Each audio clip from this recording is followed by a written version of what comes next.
But with no further ado, I'd like to welcome everybody to HBCU Coach's Corner.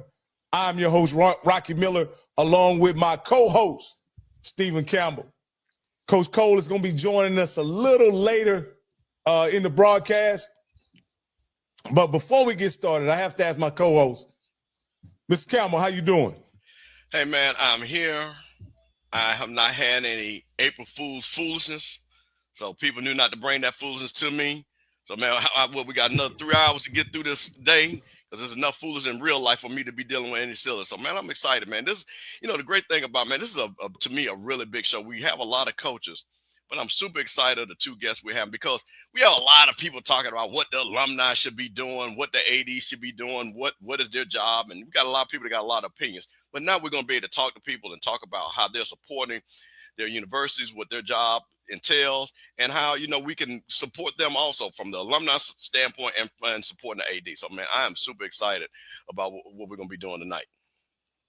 Absolutely. Again, I just want to reiterate, Coach Cole is going to be joining us, but we're going to go ahead and get this interview underway because this guy is a very busy guy. He runs a huge operation on the campus of Prairie View. Prairie View is also known as the Hill as well, along with other HBCUs. I'm getting coming to understand that everybody you guys have 7 hills at FAMU, right? Yeah, yes, sir. You better believe it. And then I think Alabama A&M has some hills over there that they call the Hill, and then Prairie View is known as the Hill as well. But with no further ado, I'll step aside and let Mr. Campbell do the introduction of our next guest. Well, I am excited to introduce Prairie View's Director of Athletics, a Pittsburgh native, a former student athlete at Bowling Green University. Might want to talk a little bit about that. And I saw one thing because we see somebody in the chat, a prestigious member of Kappa Alpha Psi fraternity, Prairie View A&M's Director of Athletics, Anton Goff.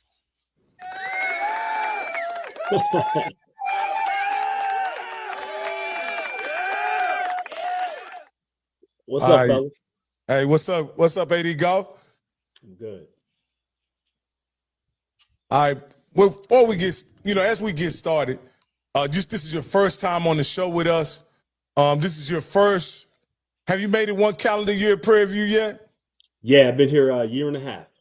Year and a half. So I think we need to probably go through a little background first, AD Goff. Kind of share with us, how did you get to be the AD at the prestigious University of Prairie View? So it goes back, man, all the way back to my childhood, man. This athletic administration is basically a family business. My mom was an athletic director. She was the athletic director of Virginia State University way back in the day. But, growing up, she was an administrator at University of Pittsburgh.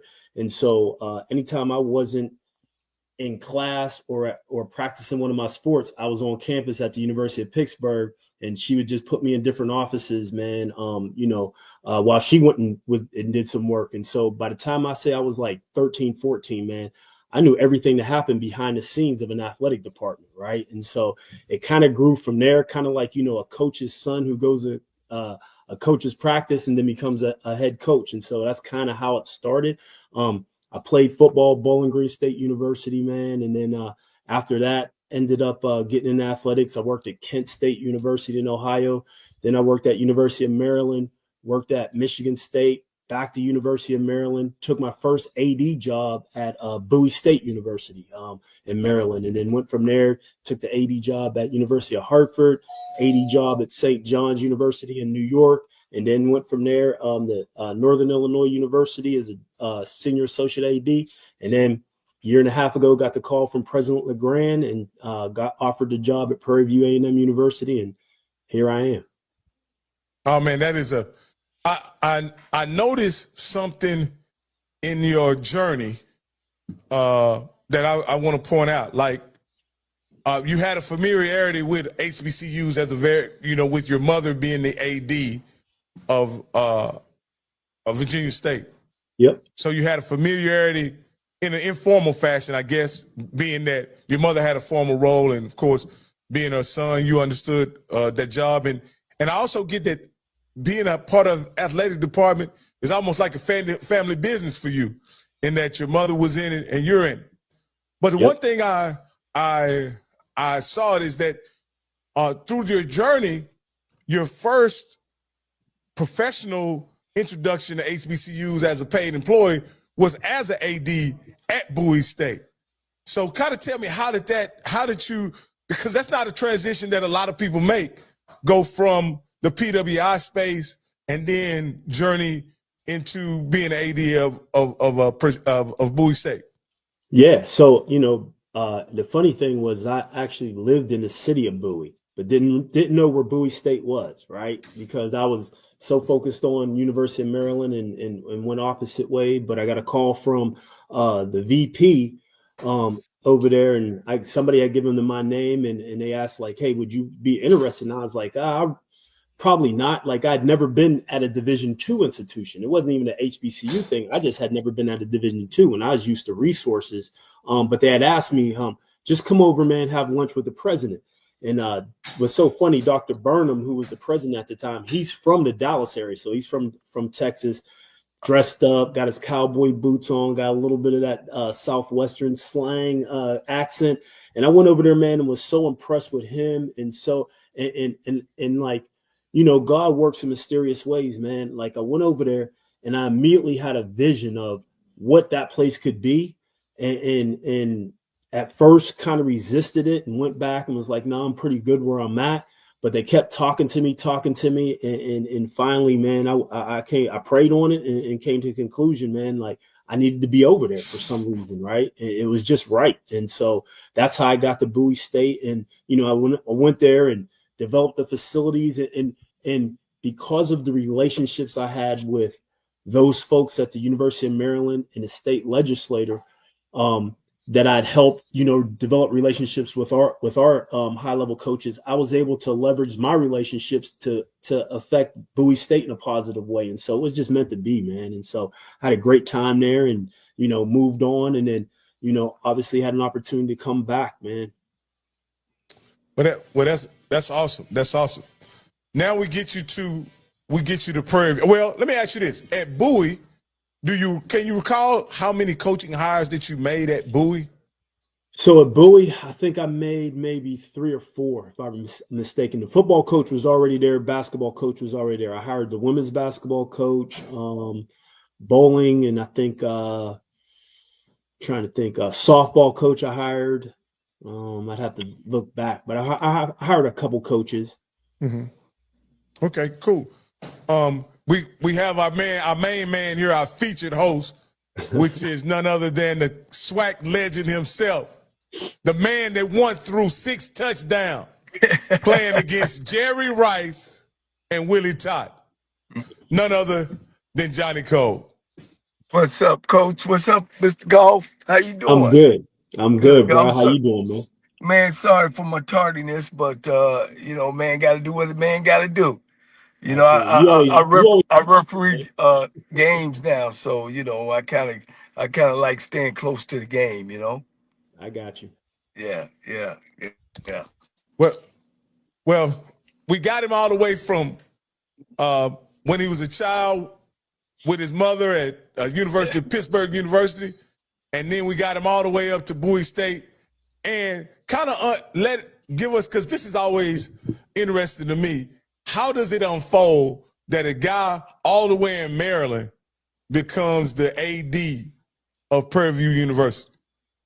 So it's funny, man. So I'm at Northern Illinois University, senior associate AD up there, and doing my thing, and wasn't looking for a job, right? I had me and my wife, we have 2 daughters, and at the time we had a daughter that was getting ready to go to Illinois State University as a freshman, right? In-state, hour and a half away. And we had our youngest daughter was finishing up her sophomore year.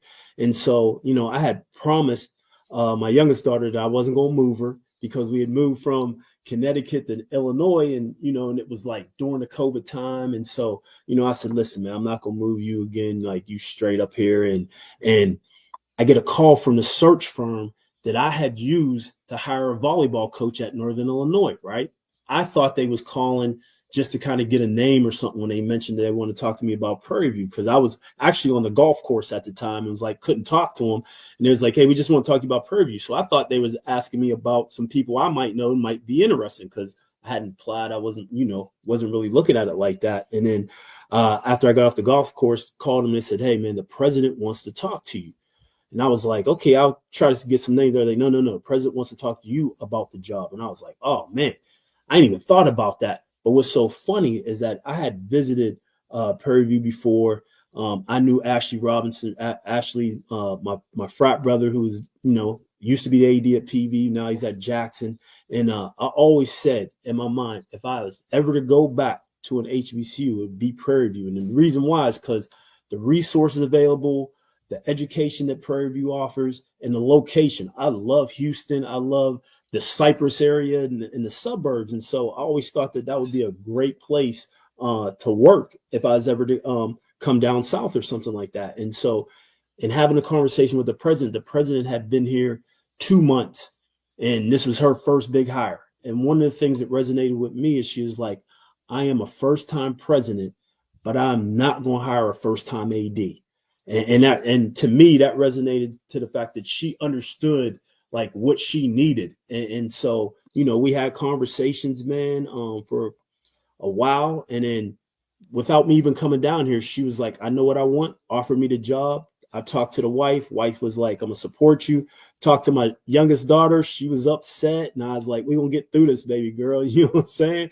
And, talked to my oldest daughter. My oldest daughter was like, Dad, I'm good. I'm staying up here, Illinois State. I'm in college. And so we made the move, man. And it's been a blessing ever since, man. I couldn't have asked for a better first year and a half. I bet your younger daughter loves it now, though, don't she? With all the pomp and circumstance down there, huh? She likes it, man. She likes it a lot. I just took her to the rodeo. We went to the country or western concert. She loves it, man. She loves it down here. Yeah, you know what I'm saying. She misses home. She gonna tell you that she misses home, but she likes it down here a lot. Yeah. Well, AD Golf. So you hit the ground running here at Prairie View. There are a lot of things that unfolded right when you got here, right? You had to. Were you the one that assigned Coach McDowell an interim tag, or was that already done before you got here? No. So when I got here, Coach McDowell was already in. He wasn't interim at all. Like, okay. He had signed his contract. I came down beginning of his second season.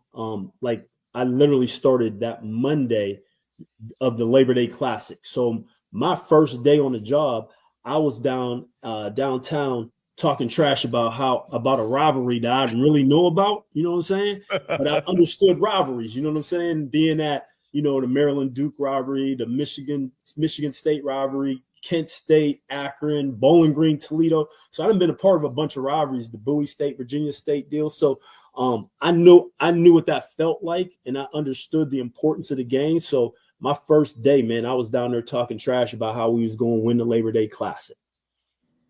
Oh, that's awesome.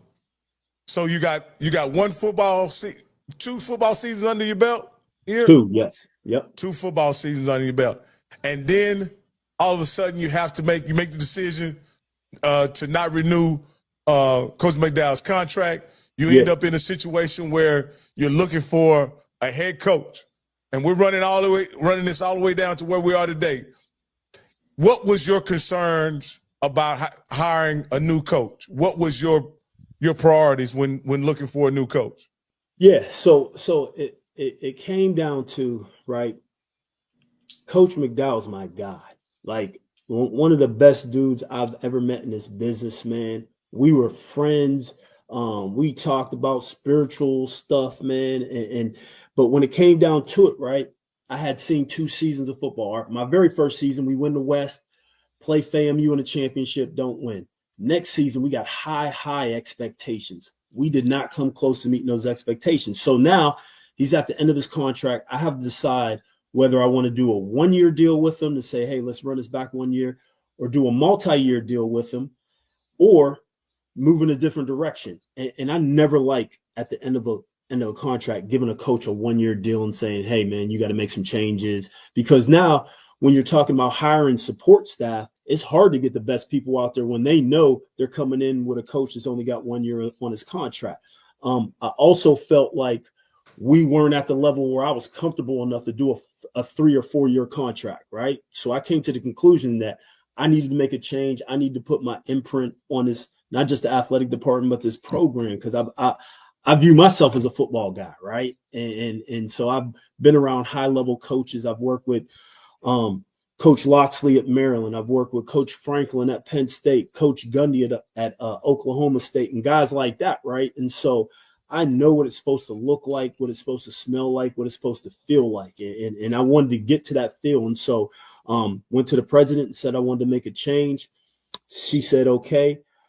Me and Coach had a man-to-man conversation. I'm talking about Coach McDowell. We both cried. I'm gonna be upfront with like this hurt me. Like I love that man, right? But I knew from a professional standpoint and from a longevity of that program, I felt like I needed to change. And so asked the president how involved she wanted to be. She said, I don't. Like, I hired you to make these type of decisions and go through the process, so it's on you. And so once again, I love our president, and I appreciated her confidence and support that she was giving me to make this hire. And so I said, do I need to have a big committee? She said, no, that's up to you. I said, well, I'm going to let you know now, it's going to be a committee of one. I'm going to make this hire. I'm going to hire this search firm so I can filter. Well, you got to cut him off. I said, I want to hire a search firm so I can vet all the calls, because as soon as we make this public, it's going to be a million calls, and I don't need that just flood my timeline and all that stuff. And so hired a search firm and went through the process. There were so many high level coaches, man, that was interested in this job that I was surprised a little bit by the interest, because there were some coaches at some of these P4 schools that was reaching out to me and applying and really wanted the job, right? And so I had a great candidate pool to pull from. But as I went through it and looking at, what Prairie View needed, what that football program needed, what I needed as an AD, I came up with Coach Tremaine Jackson, right? You know what I'm saying? And the process, man, that we went through was a long but a deep and a meaningful one, right? Like we had interviews, right? You know what I'm saying? I talked to him about, hey, man, if you get the coaching, why are you interested in this? What are you going to bring to PV? The cursory stuff. But then we went to a deeper level, man. We were having conversations every night, man. Just me and this guy sitting down talking about, life, man. Talking about our mission in life, what we wanted to get out of, being a head coach, being an AD, man, trying to change young men's lives, right, for the better. Talked about being girl dads, right, and what's that like, man. Talked about being in frat, like he's a Q, I'm a Kappa, but we got the 1911 bond, right. We talked about, got to the point where I was like, listen, man, if you take this job, you have to really believe in me. Just like if I offer you a job, I have to really believe in you, because you're on a great trajectory right now. If you take the wrong job with the wrong AD, that can change your trajectory, right? Same thing with me. If I hire the wrong coach, it can change my trajectory. And so, we talked about that and the importance of we're putting each other's future and family in each other's hand, and understanding that, what that means and what that looks like. And so that alignment that we had together, man, just made it, for me, an easy decision to hire him as our next football coach. Coach, AD Goff, I'm going to let Mr. Campbell get in here. But AD Goff, you've just listening to you, you've kind of revealed some big picture thinking, not only about the program, but about you and Coach Jackson as individuals. And we don't hear that enough when we talk to coaches and different administrators, right? That big picture thinking about where this could lead, not only the university, but where this could lead you individually. I understand that, everybody plays the game a lot of times, like Prairie View or Grambling or whoever. This is my dream job. But you guys having just having this conversation, I'm happy to hear that you are men that could dream bigger than Grambling, bigger than Prairie View, bigger than Jackson State, and you're willing to put that out there and let it be known, right, that you guys are going places and you guys expect to win and be successful. Campbell, when you hear that as a HBCU loyalist, Mr. Campbell, what do you hear when you hear that?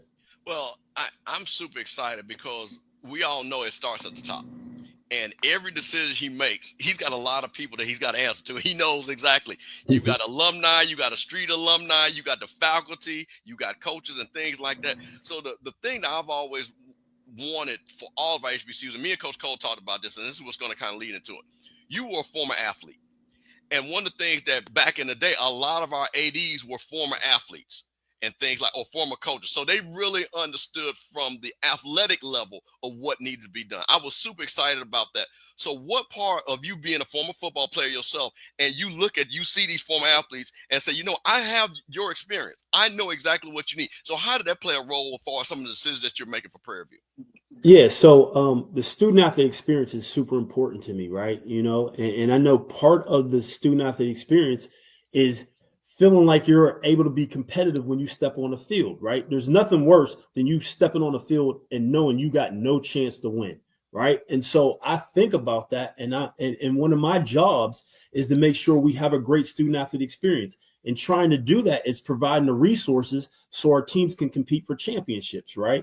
And that goes from the way we eat, the way we train, the way we travel, the way we look when we step out on the field, you know what I'm saying? The support staff around a team. And so I understand all those things. And so I try to make sure that we've got the highest level of all that. Now, AD Goff, one of the things that, and I'll say this, I grew up in Jackson, so I know Prairie View's illustrious history, good and bad. But one of the things that I will say, as you know, the Blue Bloods in the conference, Grambling, Jackson State, Southern, FAMU is there now as a Blue Blood. But one thing I've always said, the sleeping giant and the originator is Prairie View A&M.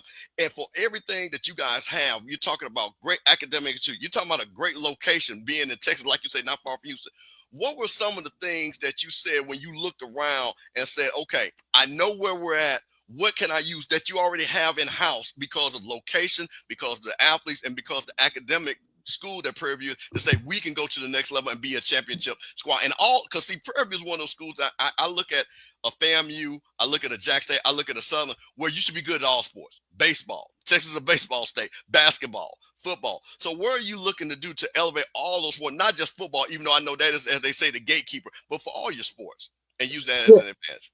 So for us, it's about having a strategic plan that we're all operating from, right? We have what we call the 5 Panther pillars, and that's academic success, athletic success, career development, community service, and personal development, right? And so what I wanted to do was create a blueprint that everybody could follow. And what we do is we talk about any decision we make in the athletic department better correspond to making one of those pillars better. Right? If you come to me and you want to do something, some initiative, and I ask you, well, what pillar does it fall under, and how's it going to make it better? If you can't answer that, we're not doing it. Right? And so it's about, 1, having a strategic plan, 2, making sure the campus is like, you can't operate an athletic department in a silo. So I've been going around making sure folks on campus are buying into what we're trying to do and understanding how athletics can be a positive to everything they do, right? Athletics touches everything on campus, from your academics to your housing to your facilities and so forth, right? And so making sure that we're all operating off the same plan. And part of that is the president has, given me not just the charge, but the support. And so when the president supports you and you go into somebody else's office, the provost's office or the VP of finance or another office, they understand that, hey, man, this is one of the president's priorities. And so now you can get some things moving. And so now we've got great facilities. But what I told people, our facilities is built in 2016. We can't stay still, right? If we're not getting better, we're getting worse. There's no staying the same. So trying to do things with our weight room, trying to do things in the athletic department, like with the football staff. This is the biggest football staff Prairie View's ever had, right? And so it's, once again, giving the resources to our student athletes so we can compete for championships.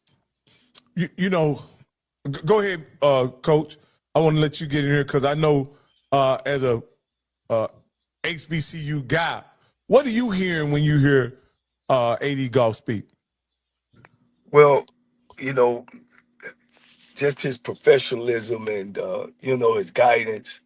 Of course, we go back. He went to school with a childhood friend of mine, and I got him verified that he's a good HBCU guy. And Coach Goff, of course, I've been around the conference 40 years, and we've had outside guys like you come in as an AD as well as coaches, and really hadn't been successful. But the difference about you is that you actually played the game.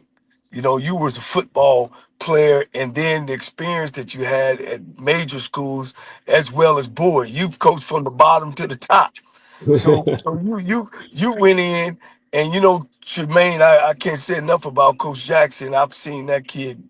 Well, I shouldn't call him a kid, but I've seen him grow to where you are. I just can't see you guys are like Batman and Robin. Just make sure, Golf, he understands you Batman now.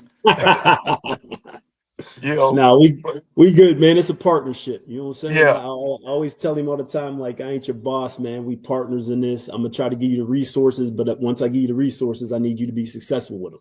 Yeah, and I also want to thank you for just taking my call, man. It was a two. I gave you a 48-hour door window, and you was on it, man. So It's all good. I appreciate that as well. That you understand is talking to us and talking to HBC.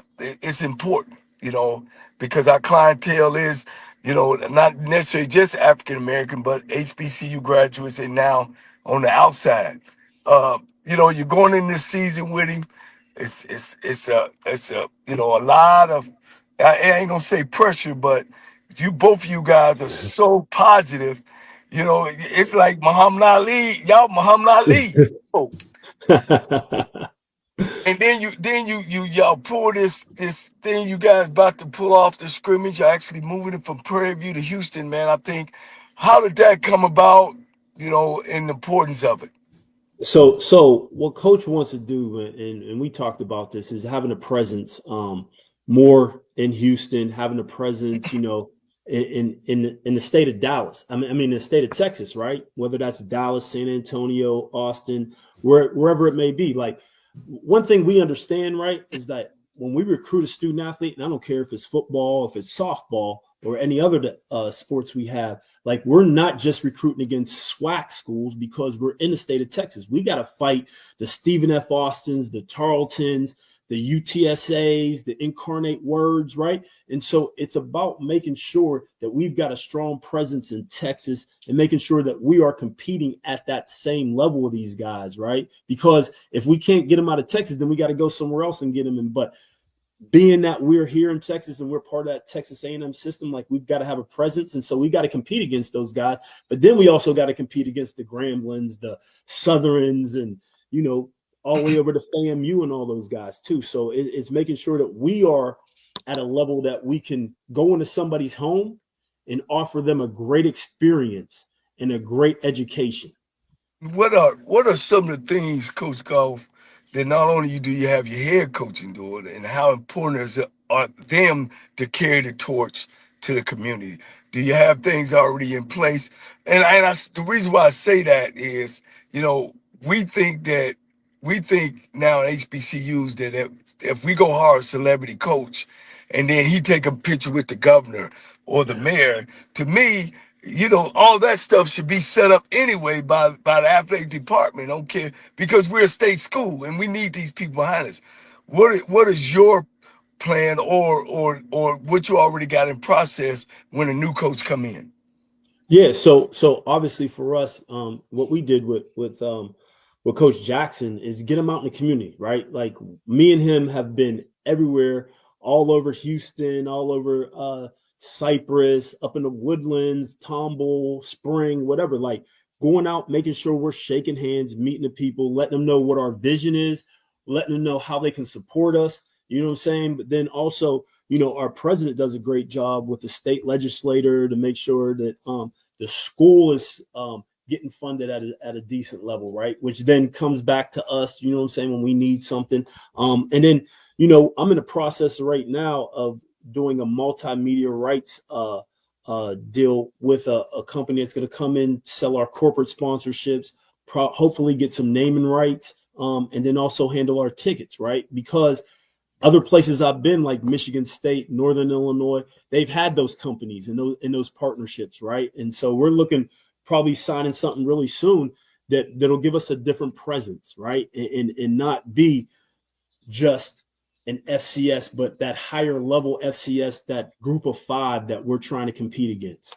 Yeah. One of the things, Coach, I came up there when y'all had the Labor Day Classic there, which I really think that you guys, and I'm putting my little 2 cents in, so go and get a promoter and have that game in Houston where y'all can make some real money. You know, I looked at the numbers. Of course, you know, I've coached on the other side. And that when I did go up to Prairie View, the parking was horrendous, you know, because it seems like the folks in charge at that time, I don't know if they put a precedence on it, because anybody knows running a business, you can only sell so many tickets, but the money is raised on parking and concessions. And both of those things was a big, big issue when you have a big, big game like that. You know what I'm saying? But Prairie View and Grambling, I think y'all up to almost what, $600,000-700,000 now from that game. Yeah, And I think yeah. Texas Southern and Prairie View should be way among that. You know, back in 1985, you know, I played in the first Labor Day class. That game should be way up. Go over those type things or talk about them or your plan, or even if it's on your desk or not. Yeah, no. So just to be transparent, me and AD Granger, great friends, right? We're competitors, Yes. rivals, whatnot, but we're great friends. I support him, he supports me. Days we're not playing, if they're playing, I go down to TSU and support that guy, right? And he does the same thing on my end. We're trying to figure out what we need to do. You know, a lot of people thought that Prairie View wouldn't want to play it back in Houston because it's a home and home, and I let everybody know, listen, if we can find a venue down there, whether it's at the place where TSU plays or if it's at another stadium down there in Houston, I'm good with it, right? Because I feel like, you know, most of our alums it's easier for them to get to the Houston area regardless, right? And so I don't have a problem with playing it and making it a true classic. And so we're looking at those type of things to see if it makes sense. This year we're going to do some things around the Labor Day Classic, do some things like a golf tournament on that Thursday or Friday, a sneaker ball or something, like in conjunction, us and TSU promote some events around the game to give it a little more hype. And then we'll start looking at, you know, possibly doing something with the game as well. Well, let me speak. You know, I'm a big supporter of Al Wash. You know, You know, I was gonna bring. That's what I was gonna bring up. you know, he he ancient for that game, man. No, Hey, I know you. I y'all know. gonna let him get too old before? Because if you looked at the numbers when he had the game, he raised more. He had more folks at the game than we've ever had. I mean, I just wanted to put that in there. You know, I had to. No. Hey, Al's my guy. He talks about Yeah, it all the time. I already yeah, know. yeah, I already know. yeah, yeah. And you know, the interesting thing about the business, you know, we've had Al Wash on the show, and the way that Al does the State Fair Classic, it's a great business deal for both universities.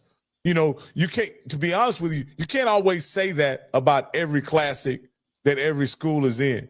But you guys have Al Wash has provided a great deal for you and Grambling. And I think he could do a similar arrangement in a Labor Day Classic. And I'd love to see him put his entertainment spin on the Labor Day Classic, because he's a you know, he creates a spectacle around the game. And I think that's always a great way to get more people involved in that weekend. But, you know, I just want to piggyback off that, because at one time, Prairie View didn't beat Grambling for almost 20 years straight. But the game was still the game. It wasn't necessarily just about the game. It was about everything around it. And I just wanted to throw that out, because I think that game should be down at that big stadium, man, and y'all go and fill that thing up and make $1 million a piece for each school. I think that's good. And I know if somebody can do it, Golf, you can get it going, man. Sometimes we need some big boys like you to come on in and help us out. I hear you. I hear you. AD Golf, along those same lines, I want to ask you this, because there's a vacancy, if I'm not mistaken, with the women's basketball job. Is that correct? Yes, sir. All right. And what I want to ask, I just want to ask is, there's a superstar coach here locally in my area in Waco in McLennan County by the name of Candace Thomas. She actually happens to be a Prairie View alumni and was part of a team that was inducted into the Prairie View Hall of Fame. So, Coach, I was just wondering, I hadn't talked to Candace or anybody else, anything like that. But what's the timeline on wrapping up that hire and getting somebody in that position? Yeah. So ironically, the position just closed today. I'm in the process right now, looking through everybody. Now, obviously, I've had some conversations with some folks, but I got to look through everybody per HR. I'm taking off to go to the Final Four in San Antonio on Thursday. I'm looking to probably start interviewing when I get back. I'll get back Tuesday, so probably Wednesday, I'll start doing some interviewings. I'll pare it down. And then the week after that, probably mid to late April, maybe have some folks on campus if I'm not totally sold. And then I would say, shoot, man, before the end of April, maybe have an announcement. Like, I want to move on this quick because the portal's open. I want to make sure I get somebody quality in there, and then they can start working on their staff. But similar to the football search, I'm doing this on my own. Oh, that's amazing. And someone said, I'm pitching a friend. No, I'm not pitching a friend. I'm pitching somebody who coached my daughter in college and who is a championship coach who won I think the Region 5 JUCO championship and played for and went to the national championship up in Wyoming just last week. So it's not just my friend. It's an accomplished coach and somebody who is also a Prairie View alumni. That's why I brought her up. I wouldn't have brought her up if she had not been esteemed Prairie View alumni. Yeah. Hey, Coach, Mr. Goff, in picking Tremaine, what was the things about him that you felt that he was a guy? I mean, of course, everybody know he played in the national championship. And then, of course, you mentioned some coaches from Penn State, Maryland, and I know it's some. What made him stand out from all the guys, or is there something that you've seen, or it was something that you were looking for? Yeah, so there were some basic things I was looking for, right? I wanted somebody who came from a successful program. I wanted somebody who had success individually as well as team success. I wanted somebody who had great mentors, right? Because I really care. I really understand what mentorship is and how it can shape people's lives. And so those are some of the things I was looking for. I was looking for someone who was a great communicator, right? Someone who could come in, establish their vision, somebody who had alignment with me, someone who really cared about young men and transforming their lives. Because understanding at this level, there's not a lot of guys going to the league, right? But that doesn't mean you can't have a great impact on a young man and take him from a young man to a grown man. And when I talk about a grown man, I'm talking about somebody who leaves your university and can handle their business, right? I wanted somebody who, what I call football guy, right? I've said this before, and those who are football guys understand. Not every football coach is a football guy. And I really believed we needed a football guy. I wanted somebody who understood the importance of what we call the triangle here, the Houston, Dallas, San Antonio, that area of recruiting, someone who could penetrate that area, but also wasn't just limited to that area, right? You know what I'm saying? But that area is important to us. Houston's important to us. Dallas is important to us. Those are our top places where our alums come from and are established. So, those type of things I wanted. So he checked off a bunch of those boxes. But when it came down to just being a man and being someone who I respected their integrity, someone who brought energy. Like I'm an energy guy, right? I want somebody who could walk in a room and you could feel that their presence is there, and someone who's excited about what they're talking about, who can sell a program. And he brought all that, right? And then when it just came with alignment, man, like just the values that he had as a man, the values I had as a man lined up, and I knew he was my guy. Yeah, one thing, man, I want to take my hat off to you. And it's probably because I want this to get through all through HBCUs, and like you said, you went and talked with your president. She said, you the guy, you go hard, you're coach. You didn't let the street committee be involved. What's your philosophy about it? It ain't a right or a wrong. I think it is. I think the AD should have a plan about going to get a head coach and not worry about the street committee. And really, at the end of the day, unless I'm mistaken, in my 40 years being in black college football, there's not like a major donor, donating $1 million a year or something that you got to answer to. I know you got to answer to your president and stuff, but then again, after that, you walk out of that office, you putting it together. So what is your philosophy? Why did you think that you and you alone need to go get this coach? Well, there was no shortage of volunteers who wanted to be on the committee, right?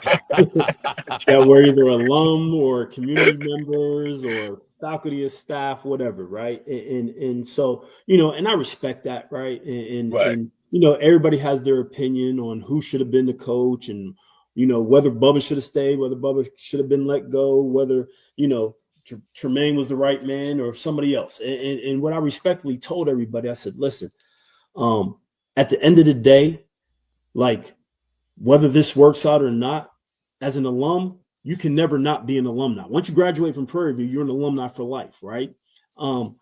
If you're on the search committee, whether you're an alum or not, when the search is over and the hire is made, you fade to black as a search committee member, right? I said, but I'm always going to be held accountable for whoever's hired. And I said, if I'm going to go down with the ship, or if I'm going to be held accountable for making a hire, I'm just going to make that hire without any influence, right? Because every person, has an angle, like, they want to get their person in there, or somebody calls them, or some people just want to be on the committee to say they was on the committee and want to know what's going on behind the scenes and feel like they got some special information. And I wasn't about that. I respect those individuals who applied for the job, who reached out, the confidentiality that I knew if their name got out, it was because I put it out there. And I knew I wasn't going to put nobody's name out there, right? Now, there was a bunch of names out there that Prairie View's talking to this person, or Prairie View's about to hire this person. And it wasn't true, but I wasn't going to go out there refute nothing, because sometimes, agents put stuff out there for their client to try to, promote them, to help them out. And so if that's their hustle, that's their hustle, right? But I knew what I was doing, and I knew it was true and what wasn't true. And so, at the end of the day, if this hire isn't successful, I can't blame nobody, right? I can't go back and say, well, I listened to this alum, or I listened to this committee member. No, it's on me. But I also got the utmost confidence in what I'm doing, because I've been doing this for a long time. And I knew what, like I said, I felt like I knew what I needed and what Prairie View needed and what that football program needed. And I feel like I went out and I got it. Yeah, because in my experience and being around, I see that those are the most successful guys. You see, it's so crazy on HBCU. We take a month, 2, 3 months to hire somebody to pay them $100,000, when you got some of these schools are paying these cats $5 and $6 and $7 and $10 million and making a decision in a week. I'm not saying it's easy, but I'm saying because you're a football guy, you kind of know what you need and what you're looking for, and especially you knew, like you said earlier, about the program. You knew about the football program, what they needed. They didn't need a, and I know I'm always on this. They didn't need a program. We need a football coach, a football man. And I get that. I take my hat off to you for that. I think that model should go through the whole HBCU. We don't need to be there that long, but we do need to be making the right choices. And I'll add this too, John. I think because of the way I did it, a lot more guys were comfortable putting their interests out there, right, to the search firm and to me, because they knew it was just going to be between me and them, whether they got the job or not. Like, you know what I'm saying? And it wasn't going to jeopardize their job where they were, you know what I'm saying? And it wasn't going to get out on their social media page at a P4 university. This guy's trying to get the Prairie View job. And so it messes with the recruiting for what they're trying to do out there. And so I think because I did it that way, like, it helped get the higher quality of candidates out there. Now, AD, now, we always make this joke, especially that one to my left over there, Rocky. His resume did make a difference. It has something to do with him getting in the pool, because, that's our joke. Some of these guys are being hard and have no coaching experience, man. That's a running joke. Let me be fair. As a guy that's coming from outside HBCU sports culture, I would ask, why was this guy hired at this coach? And they'll say, well, he's the president's frat brother, or he's so-and-so's line brother. I'm like, well, what the hell they got to do with football? You know what I mean? And it just didn't make any sense to me that would be part of the hiring process or part of the credentials that someone would bring to a football coaching position. Yeah. Well, we know AD Goff don't care nothing about that because he hired a Q, so we already know he can get out Yeah. You see, that's how us Kappas, that's how we work, man. We keep the eye on the prize, baby. We don't be all that frat stuff, man. We keep the eye on the prize. That number of achievement, is that what it is, Coach Cole? Number of achievement. That's it. It's about achieving. Hey, AD Goff, I wanted to, and I'm glad, one of the things that I'm super excited about, I've been around and I know several of the ADs and things like that, and you start hearing good things, and we're hearing a lot of good things about you. So one of the things that I want to talk about, I want to ask you some AD stuff real quick. One of the big things that's about to happen, because we are on the FCS level, is that, from my understanding, that the whole SWAC conference is going to opt into the NCAA house settlement and scholarships and things like that. So from Prairie View standpoint, again, you don't have to reveal a lot of things, discussion with the commissioner had, but how's that going to affect Prairie View? What are you looking to do? How's that going to affect for, NIL, stipends, and, spreading scholarships around? Can you, because what happens, and the reason why I want an AD to talk about, we got a lot of people talking about this that have no clue what this is. So if you could, just kind of let people know, let your alumni know, and let the HBCU people know exactly what this is and how it's going to affect schools like ourselves. Yeah, so the deal is, with the house settlement, we've all opted in, which allows us to now compensate student athletes, right? And the house settlement was about a lawsuit where student athletes sued NCAA because they felt like they weren't able to use their name, image, and likeness and get paid for it, right? So we went back and we looked at, from, I want to say 2013, somewhere around there, all the way up to 2022 or 2023, whenever the suit was first brought. Like, we back paid a lot of student athletes that were on scholarship that weren't able to do name, image, and likeness, right? And so the Power 5 at the time, which is now the Power 4 and the Group of 5, said, hey, we're going to pay this money, but we want everybody to pay into it, right? And so you had the opportunity to pay into it. If you were going to pay into it, you were now allowed to pay your student athletes.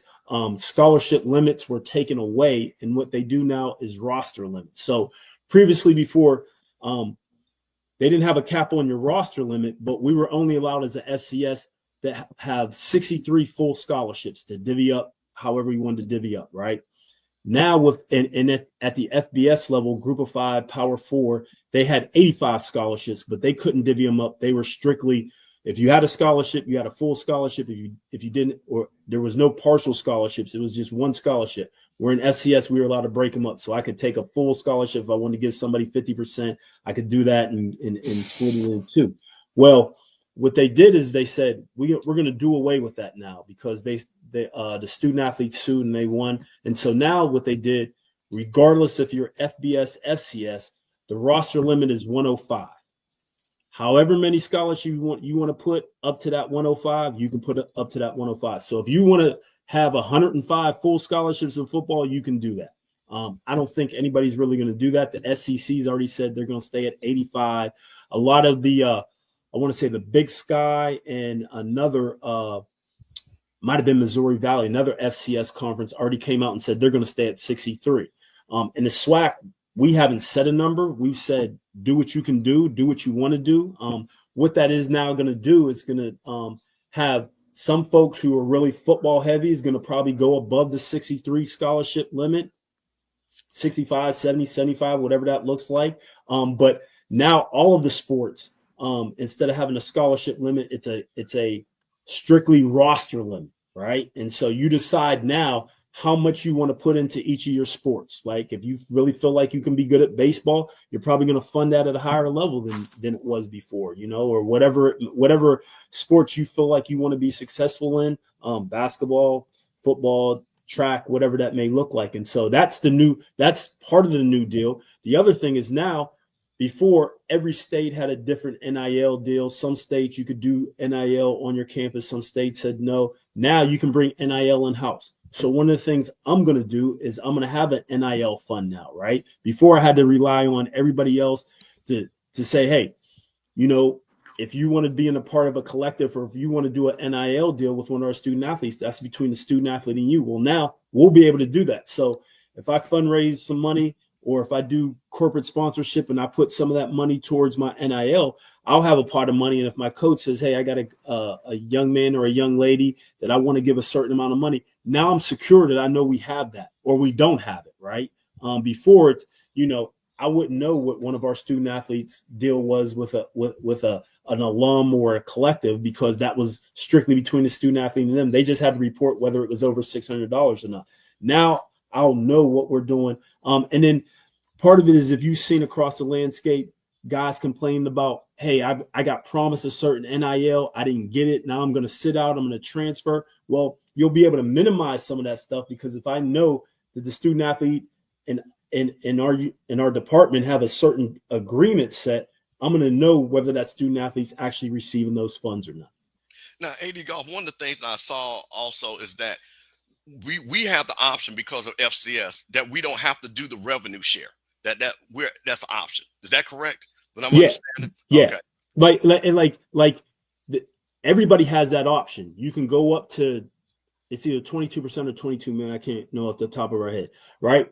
So if I was making a whole bunch of money like Ohio State, right, then I'd be able to carve out 22 million. I'm not making that, so I can't revenue share something I don't have, but I can try to up our NIL game and cost of attendance and those type of things. Well, the reason why I wanted to point that out, because that was one of the things that is a misconception. You hear like, oh, people need to opt out. We shouldn't opt in because we're going to have to pay all this money.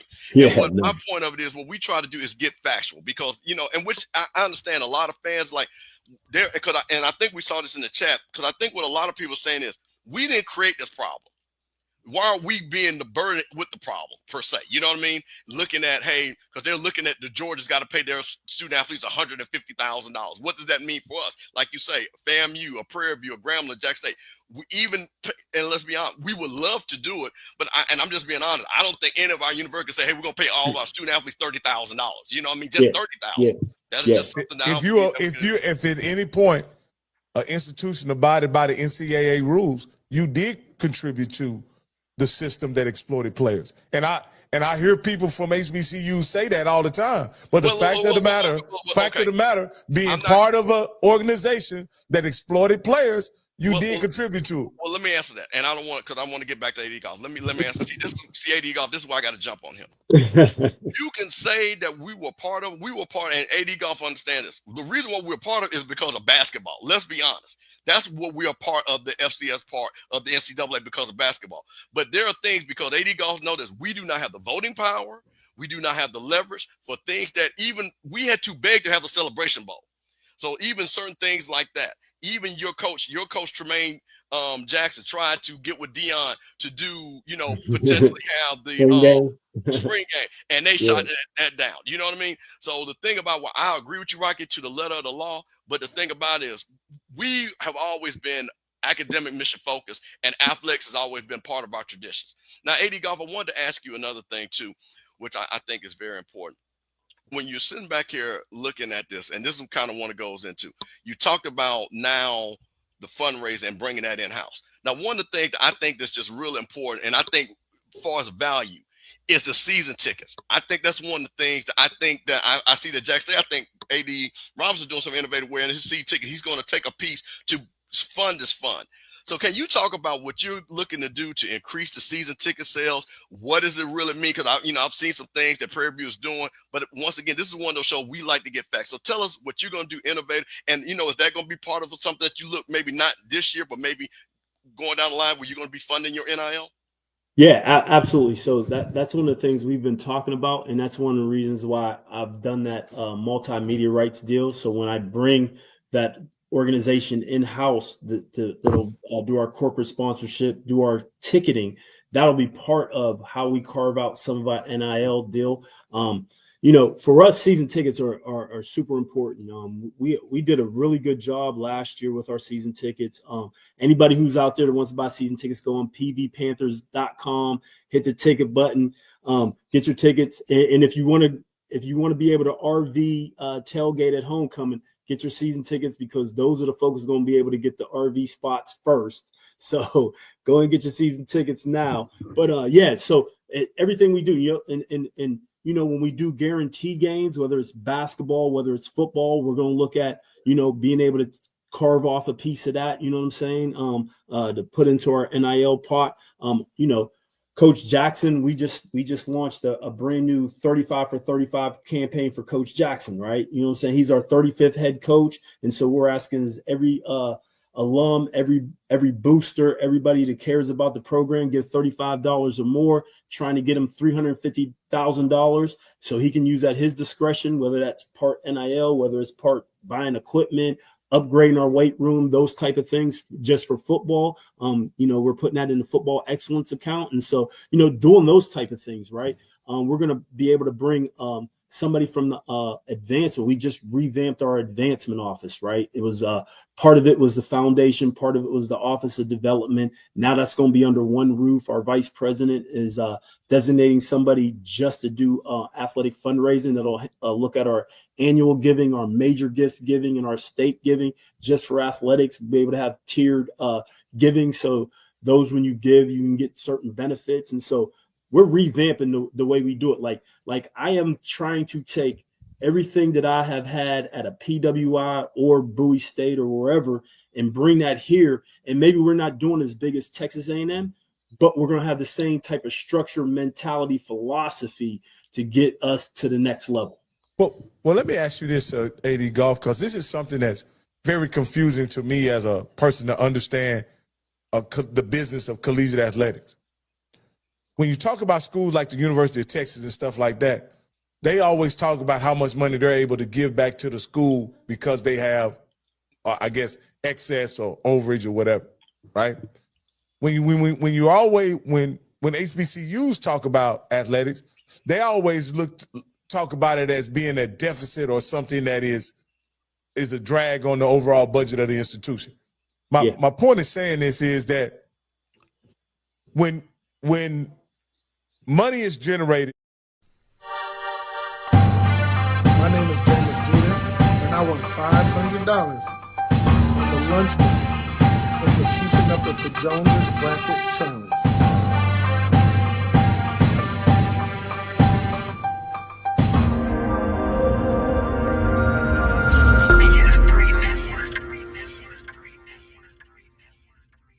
BS3 Network, changing the way you watch TV.